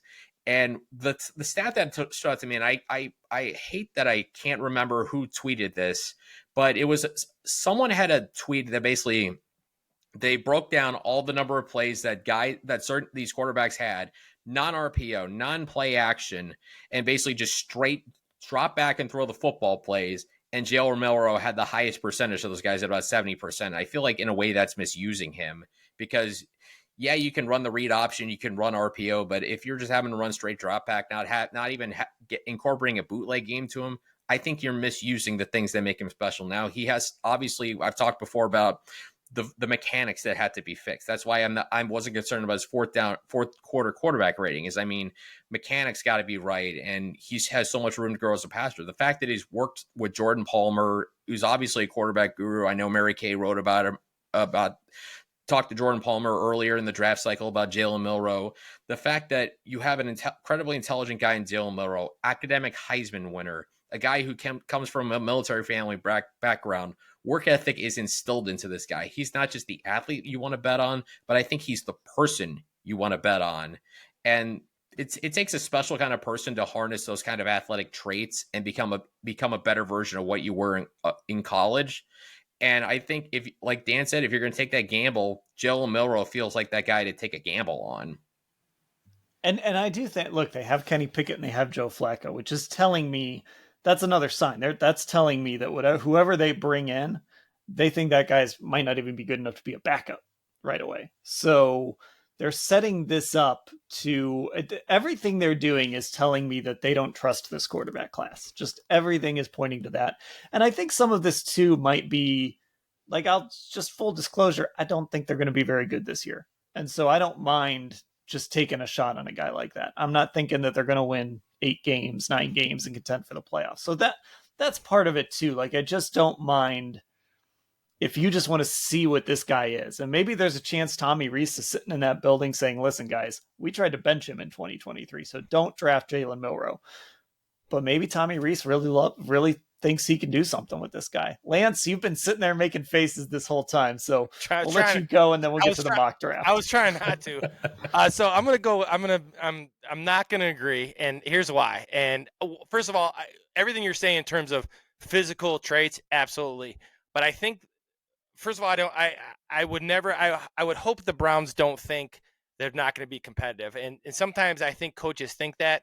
And we're allowed to think that as the outsiders, but I hope they're not thinking that. And if they're not thinking that, I think the tight end class, the running back class, the defensive line class, the safety class, I think those things are all too deep right now. If you're getting a bridge, if you say, I'm not, and Dan, I'm going to go up with what you said, like, we are not high on any of these guys. And that's kind of the vibe I've got from, since they signed these guys, like, they like some of these guys, but they're not like, you know what, we're not hanging our careers on these guys, right? So, if that's the case, there's too many other holes to fill, and there's the holes that you have to fill.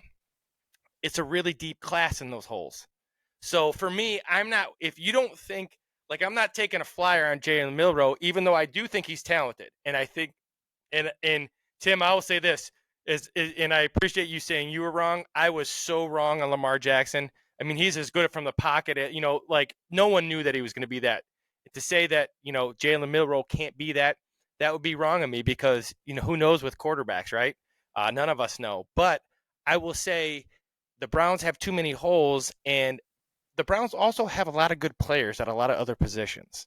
And as much as I think that they can be competitive this year, I don't think they're that far off from being pretty good. And if they can get solid quarterback play, if JOK comes back, et cetera, I know there's a lot of factors that come into that, but I'm not wasting. If I don't think there's a guy who can help me, and I don't think there's a guy who can play for me, there's too many positions that, first of all, are too deep and that I need as a program, as an organization. There's too many good tight ends. There's too many good running backs. There's too many good safeties. There's too many good edge guys. I'm not wasting where I can get a guy who could maybe be a starter on day 3. I'm not wasting him on a guy. Now, if they do think that he's a player that can play for them later, great. But I'm not taking a flyer because there's too many other guys, there's too many holes, and there's too many good players at positions I need.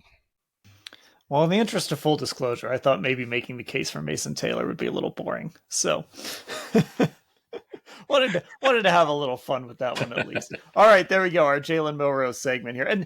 And again, I don't know. I don't know if he's going to be anything in the NFL. It's just more of the concept of like Andrew Berry sitting up there saying this guy has a rare physical traits. Like that just stuck with me. Like maybe he wants to figure out a way to get this guy.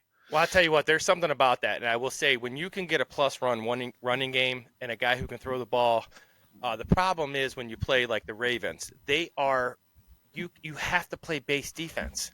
And when you play base defense against Lamar Jackson, you're so in trouble. So what he does just by him being out there, by what personnel he gets on defense because of his skill set, you're right. I mean, Milroe might be worth a chance. All right. Go ahead, Tim. I was going to say, I'm going to borrow this thought again from somebody else. Again, I apologize for not remembering who this was from, but I wonder if part of it, any bit, is also is the idea of, and I don't think any team should think this way necessarily, the idea if you're the Browns, are like, well, you've spent the last 6 years having to try to game plan for Lamar Jackson and how much of a pain that is. What if we had our own Lamar Jackson? I'm not saying Jaylen Milroe is going to be Lamar Jackson or as good as Lamar Jackson, but that guy creates so many unique matchup problems. I mean, that's why he has such a great record against the NFC. They don't see him a lot, and he's able to torch them that way. And the teams that see him more have a better understanding of how to play against him more. So if you have your own guy who can be that unique quarterback matchup, it's at least worth investigating. And hey, I mean, again, if you miss and you're not good, then you just fight. Then you just go back at it again next year or in 2027 and just keep plugging away at it till you get it. I mean, Wayne Gretzky said it best: you miss 100% of the shots you don't take. There we go. That sums it up. That's the Jaylen Milroe argument right there. That's the Wayne Gretzky quote. All right. One more quick break, and then we are going to do I didn't warn these guys we're going to do this. We're doing 7 rounds. We're going all 7 rounds. Don't worry though. We're gonna keep it moving along. We're not going to sit there and all three of us argue over a pick. We're going to split it up. But that's coming up here on the other side. And back on the Orange and Brown Talk podcast, Dan Labbe, Tim Bielik, Lance Reisland. It is mock draft time. We are going back to the PFF mock draft simulator. So for purposes of, like I said, kind of trying to keep this moving, because we do go a little bit slow on these mock drafts when we argue, what I think we're going to do, first of all, we're going to take Travis Hunter at number 2, just because that seems like where this is going. So going to call an audible there. But I think what we're going to do is we're each going to get to make a pick. So like Tim, you'll go first, then Lance, you'll make the next pick out, and everybody, you guys can make your case for a guy, and then we'll just make the pick if that makes any sense. So let's get this thing started here on the PFF mock draft simulator. And Cam Ward, as expected, goes number 1. We are going to take Travis Hunter at number 2. As I do this, there was some discussion in the YouTube chat. Tim, who's your comparison for Travis Hunter? I mean, I think I've seen mixed comparisons out there. Odell Beckham Jr., like prime Odell Beckham Jr., like early Giants career Odell Beckham Jr. I think we all forget how special Odell Beckham Jr. was in those days. And I think another comparison I saw, Chad Johnson, the Ocho Cinco back in the day. We always think about his end zone dances or whatever, but the guy was just an outstanding football player. And I just think Travis Hunter is just such a unique receiver with, like I said, world-class athleticism, generational athlete, and ball skills like you wouldn't believe about. Like, watch his touchdown against North Dakota State. I think he's got a defender falling on him. Like, he's falling towards the football, and he still pulls it in. It's just ridiculous, the ball skills he has. Like, pretty much you throw the ball anywhere near him, he's going to catch it. Okay. So I need you guys, I've got a random number generator up here on my phone. You can't see that maybe, but I got a random number generator up there on my phone. Don't worry about the number that's already there. That was on there when I Googled it. It says 3. Yeah, it says 3. I need you guys to pick a number between 1 and 10. Lance, pick a number between 1 and 10. I'm going to play the odds. I'm going to go 5. 5. Well, okay. Tim? 8. Okay. The person who's closest, and you can go over, is going to get to make our next pick here. All right. So I'm hitting generate. Is this going to work here? Come on. There we go. 7. Oh, Lance, you missed by 1. And I know this hurts, Lance, because for those of you watching on the YouTube channel, sitting at the very top of the board with the Browns going on the clock at number 33 is Luther Burden III. Should be Price is Right. You can't go over. Well, then we'd probably be starting over again if the number was like 4 or if the number was 10, we'd all be starting over. No, 2, we'd all be starting over. All right, so Tim, you get to make our pick here at number 33. I'll kind of scroll the board here with Luther Burden, Omar Norman Lott. If you see any names, you can make the pick here. I mean, we don't really need to make a much of an argument here. We know where Lance would want to go. I would be okay with a lot of Norman Lott, Burden. I love Jaden Higgins. He'd be a guy that I'd like there. So where do you want? Tyleek Williams is on the board, and I can look for somebody if you want me to. But you are up for this pick.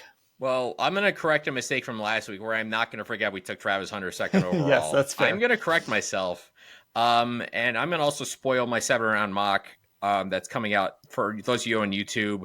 It comes out Friday morning for everybody that's listening to this on Saturday. If you haven't actually seen it, check it out. If you have a few minutes, I think it's Jaylen Milroe time. And I keep I keep having this paranoia that he's not going to make it past the Steelers at 21 unless Shedeur Sanders is still there. Now, I know PFF doesn't like him. I would take that gamble. I really would. And maybe I'm crazy, but I mean, I keep thinking like he has the best individual single tool of any quarterback in this draft. Like I said earlier, the intangibles are outstanding. I'm probably more paranoid than most people that he's going to make it to day 2. I mean, if he makes it to day 2, I would still take him. If Shedeur Sanders goes like 3 to the Giants and Jackson Dartsay goes 9 to the Saints, then I'm doing whatever I can to make sure I get ahead of Pittsburgh on the Browns, make sure I get Jaylen Milroe, because I think the last thing you want to do is be in a position where you have the 33rd pick and you miss out on the top 4 quarterbacks. As much as you don't necessarily like any of these guys, but considering your need a quarterback, I feel like you have to at least swing on somebody. And because I feel like swinging and missing is better than not swinging at all. And being left with, again, no offense, Tyler Shuck or somebody of that ilk, like Will Howard, Kyle McCord, somebody like that, because then you're basically signaling that our quarterback answers in 2026 or 2027. And when you've been through 3 and 14, that is a long time to wait for at least another guy that you could say this guy might be the future, because might be the future is better than not the future. All right, is Lance? I'm on the mock draft screen. I don't have the call pulled up there. Is Lance still there? Is Lance, or did he just leave? Because Lance, you're up next at least. Wow.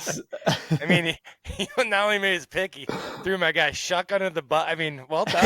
He did. That's the thing that I thought maybe that was the end. I think we would we might be the most dysfunctional war room of all time. Like, imagine all the secrets getting out. Someone sent a text to Mary Kay and be like, "Can you believe what happened in the Browns war room last night?" By the way, I'm so sold on Jaylen Milroe that when Tim said that pick, I was like audibly like, "What?"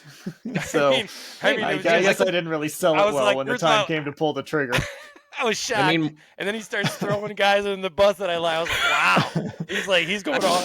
And whatever Kool-Aid you got, whatever Milroe Kool-Aid you guys got, man, I didn't send it my way.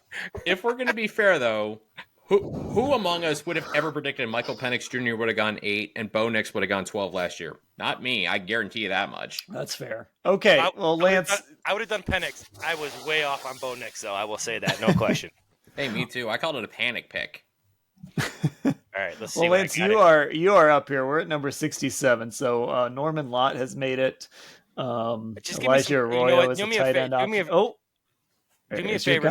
Throw up the tight ends. Can you get the tight ends? I see Elijah Arroyo is there. Yeah, Arroyo's there. Let's see who else is there. Mason Taylor made it really far in one of the. Oh, there's Mason Taylor. He's there. There's your guy Fannin. My guy Terrence Ferguson is there. Terrence Ferguson. So I wrote about all the good tight ends that you would expect to be here are here. Well, my first 5 picks came out, and I'm going to stick with it. I'm going to go with Harold Fannin, just because I want guys in space. I want the Browns to not have to be perfect and go 10 to 12 plays. Harold Fannin's a guy who can run after catch. I'm going Harold Fannin. Lock it in. Well, and you got to get Jaylen Milroe some weapons. So, I mean, My goodness, whatever happened with you guys? I mean, you guys make some calls that I wasn't aware of on Jaylen Milroe. I wrote about this in my mock. I thought we were close. I didn't get the text. I didn't get the message. Well, I don't want to compare Lamar Jackson and Jaylen Milroe, but when the Ravens got Lamar, they drafted Mark Andrews. A couple years later, they drafted Isaiah Likely and Charlie Kohler. They over time build an offense around him. So tight end, I love it. And Fannin is just such an elusive guy in the middle. I think he's just so much fun to watch. And I think he could be a very exciting tight end. All right, Tim, we are back to you at number 94 here. So here's some of the guys on the board, and I can look for guys if you need me to. All right, yeah, I'm seeing receivers. I'm seeing Damian Martinez. Like the Milam's there. Ashton Gelati is there. Gelati. I feel bad because I'm not going to pronounce. Devin Neal's also there. He's another guy that's fun. What was about the tackle from Arizona? I believe it's Jonas Savanaia. Well done. That's it. I think that's how you pronounce it. You got it. I got it. There he is. You got it. Right there.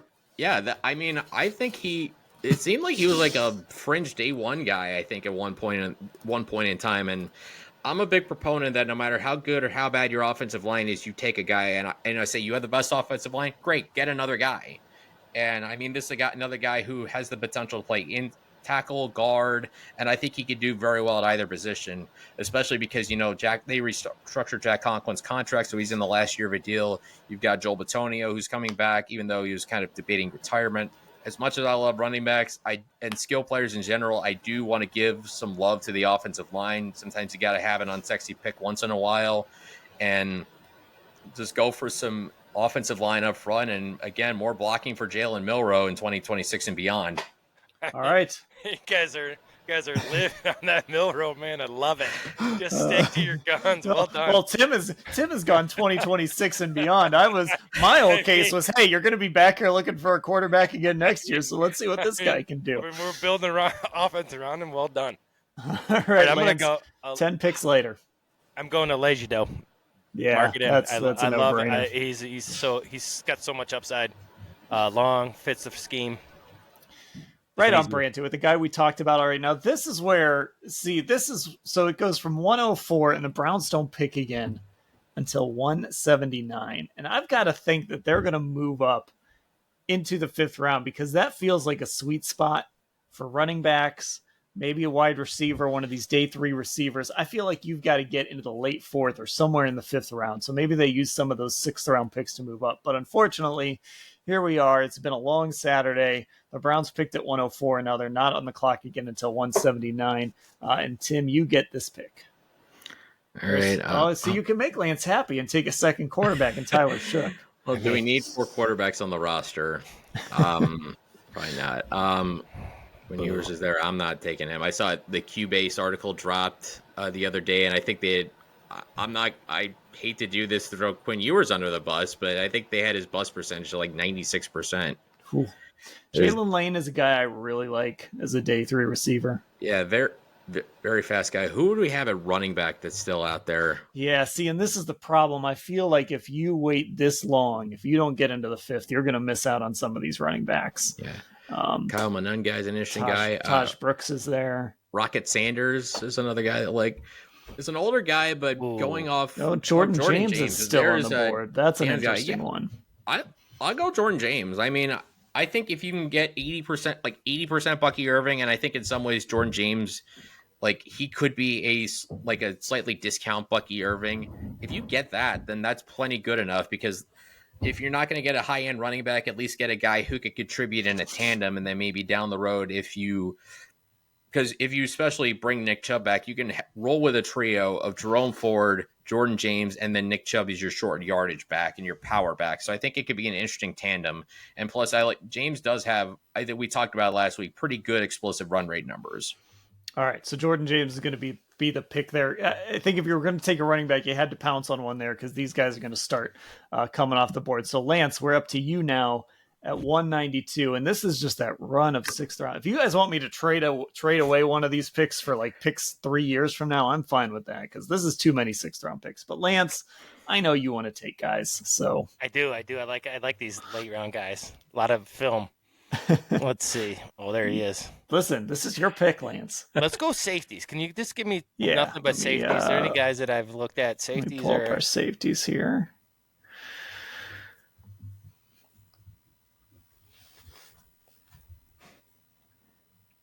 There's one I took before in a 7-round mock, Malachi Moore.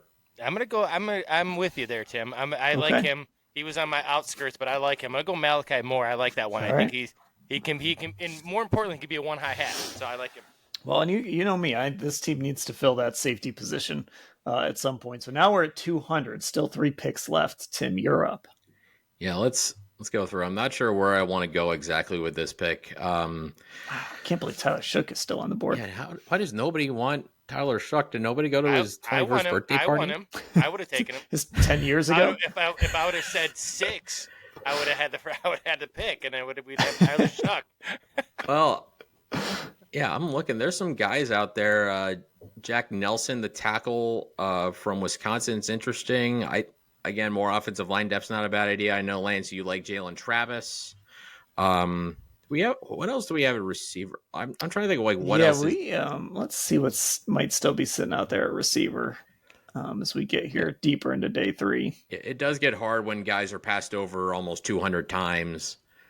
I think there's one of your guys, Theo Weiss Jr. He's interesting. He's an interesting guy. Kind of a bigger target, can go up and get the football. I wouldn't mind bringing a guy like that in to compete. I will say I would go back up a little bit. Pairing Travis Hunter with his old teammate and Jimmy Horn Jr., smaller guy, but another guy who just creates space, speed, gives you something at receiver that you don't quite have. And I think you obviously have a big guy in Cedric Tillman. You have good speed with Jerry Jeudy. I think you're going to have electricity with Travis Hunter. Jimmy Horn Jr. can just be another pure speed guy. All right. So we're going to go with Jimmy Horn Jr. Man, Shador's going to be so sad when he doesn't get to play with his buddies. All right. So now we are up to pick 216. We have 2 left. Lance, this is your last pick. All right. Give me, let's see if Samel Munden from Georgia's left. I'm going to take him. I like his skills, and he fits the scheme. Right. Let's see what we can find. He would here. be a linebacker. There he is. You just passed him. Did I pass him? Right there. No, that's Samuel Brown from Miami. All right, let me look at our linebackers. Let's see if he's been taken yet. Let me look at our linebackers. All right.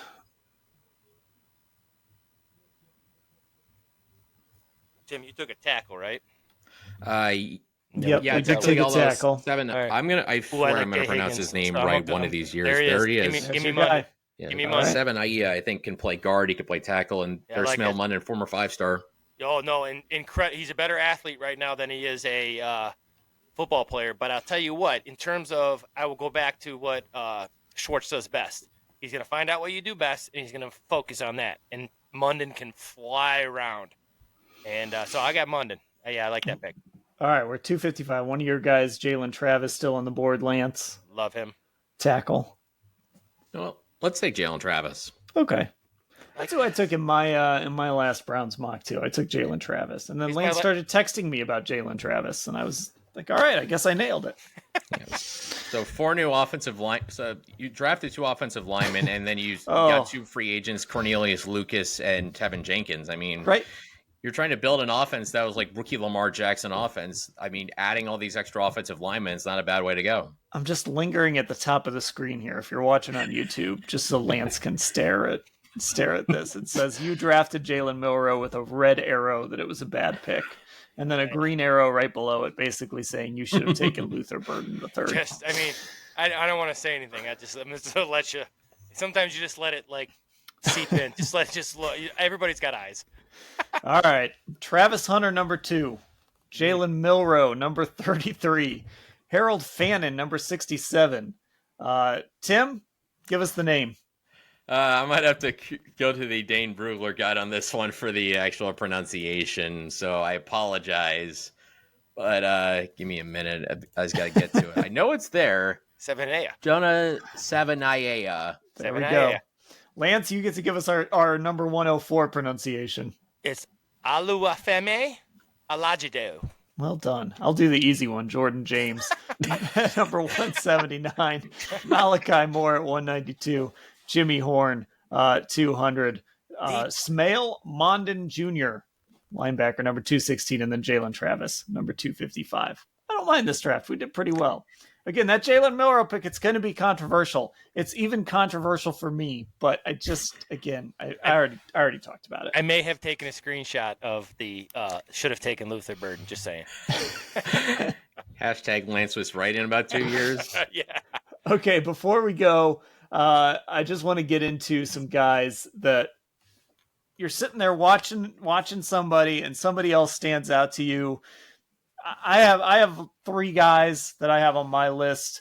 Let's just kind of lightning round this. Lance, who's a guy moving forward in future drafts that you just noticed while you were sitting here watching? Well, I'm not going to make you too happy here because I know I've now realized how much you love Jaylen Milroe. But my quarterback coming into this draft, so if it was this draft, I loved him.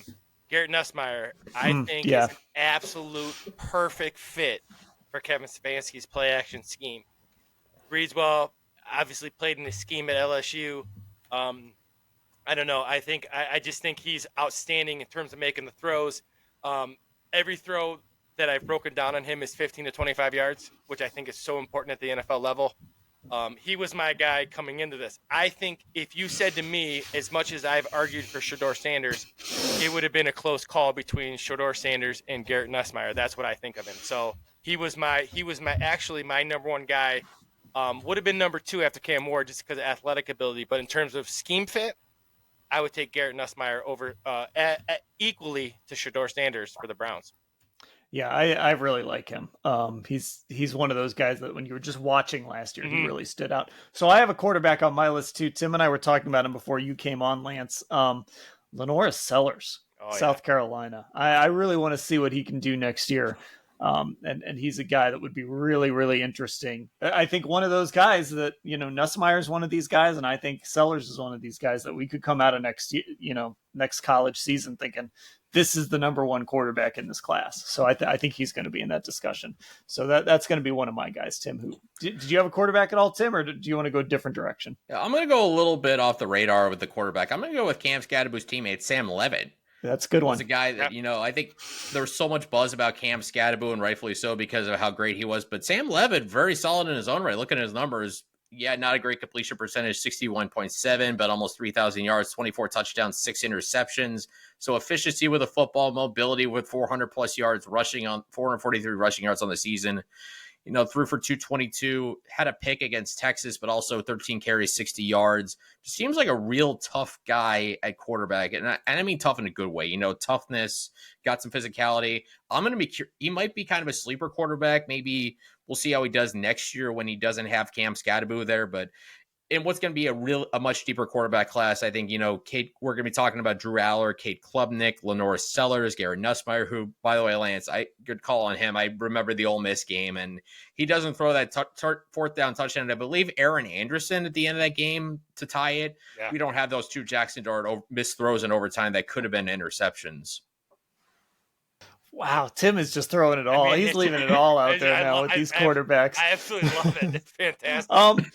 Another guy that when I would watch Ole Miss, a guy that stood out to me. So he's listed. He plays linebacker and edge. Santarin Perkins from Ole Miss. I believe he's number 4. Yep. You just see that guy making plays. So you're watching their edge rushers. You're watching Walter Nolan. And then you just see Santarin Perkins making plays. And so I think he's going to end up being one of those guys next year that we're talking about as maybe we're talking about him as a 1st-round guy next year. I don't know. It's too early to really say that for sure, but he really stands out when you watch that Ole Miss defense. I got him on my list. Dan, what I love about him is his ability to very little surface area. And next time you watch him, he's impossible to block. He gives you nothing to block. And my dad, little JOK. Yeah, my dad used to say, guys who can get skinny are the best, and Perkins is exactly that. He is. You're right. When you watch all those defensive linemen and that good defense, he just for some reason gets skinny, no surface area to block. He's a really good player. All right, who else do you guys have? I got one more, but who else do you guys have? I got one as more, and this is more of a sympathy thing. Watching Jaylen Milroe, I feel really bad for Ryan Williams. I feel so bad for him because Jaylen Milroe couldn't get him the ball. No. There's another reason I feel bad for him. Well done. Because he happens to be draft eligible the same year as Jeremiah Smith. And there's no universe where anybody's going to be ranked higher than Jeremiah Smith. Jeremiah Smith would be the number one prospect in this draft right now. I mean, the only reason he wouldn't be going number one would be because Tennessee needs a quarterback, and the Browns will just run that card up for Jeremiah Smith were he in this draft. But I feel bad for Ryan Williams because you can't compete with that. But Ryan Williams is close. He would also be the number one receiver in this class. I mean, you watch Jaylen Milroe play. There's a reason he's throwing it up to Ryan Williams because the dude is absolute electricity when he gets the football in his hands. I mean, that game-winning touchdown against Georgia, that was one of the games of the year. That is one of the most jaw-dropping plays you're ever going to see because he not only makes an amazing catch, he has to work around two Georgia defenders to score a touchdown in the final 3 minutes of the game. It was absolutely sensational. I remember watching it. It was just one of the most incredible plays. And you see that just absolute electricity with Ryan Williams. I mean, just an absolute special wide receiver. Like, and again, if he were in this class, he would be ahead of Travis Hunter for me as a receiver. He's that good right now. And he's only a true freshman. Okay, Lance, you got somebody else? Yeah, I got, I'm going to throw two at you real quick, and I'm not going to give you much description. I'm going to give you two guys that physically are just absolute freaks. Anthony Hill, linebacker from Texas. When I'm breaking down the film, he is absolutely unblockable, especially through the playoffs. Then the other guy I really like is Mateo Ungale from Oregon. He is so long and so like every like physical trait that you guys like and that we talk about it, us three in terms of guys who just have that potential. Ungale has all that. He is just outstanding length and violence and ability to extend and hands and play two gap and one gap. Really like both of those guys and not so much production yet. Once again, those guys will go on my board once the production comes, but I go with you guys in terms of like, what can they be? Those two are outstanding. And when you watch them on film, you see the movement skills. I love those two. Also got to shout out Colin Simmons, his edge rusher teammate. I mean, you put him in there with Williams and Smith. That 27 class, like I said, Dylan Raiola, DJ Lagway, quarterback, potentially Arch Manning coming out that year. That could be a generational draft right there already. The other guy that I just noticed watching him, just every time the ball was in his hands, good things happened. From Clemson, Bryant Wesco Jr. There's a lot of good receivers coming, and he's one of them. He is fun to watch, and Clemson has a couple of good receivers actually, a couple of good young receivers. So they actually might be interesting this year if they have decent quarterback play, which they didn't really have much of last year. So I really like him, especially just a potential number one receiver for them. Goes up and gets the football. Dynamic, ball in his hands, makes good things happen. I really, really like him. He's outstanding. Right. I got, what? Two more names I'm throw out there. I can't help myself. My top two backs, Jeremiah Love. Oh, yeah. And Haynes, who transferred from Alabama to Michigan. And more importantly, Haynes is going to be my number one back on my list because he's now going to be in a scheme that is a gap scheme downhill, and that's what I think he's really good at. So I think Jeremiah Love is going to be an outstanding all-around back. But in terms of the backs that I really like that get me to second five, I think Haynes is going to have a huge year at Michigan. All right, guys, this was fun. More draft pods in the books. I'm sure I'm going to talk to you guys a bunch here over the next week. Certainly draft weekend.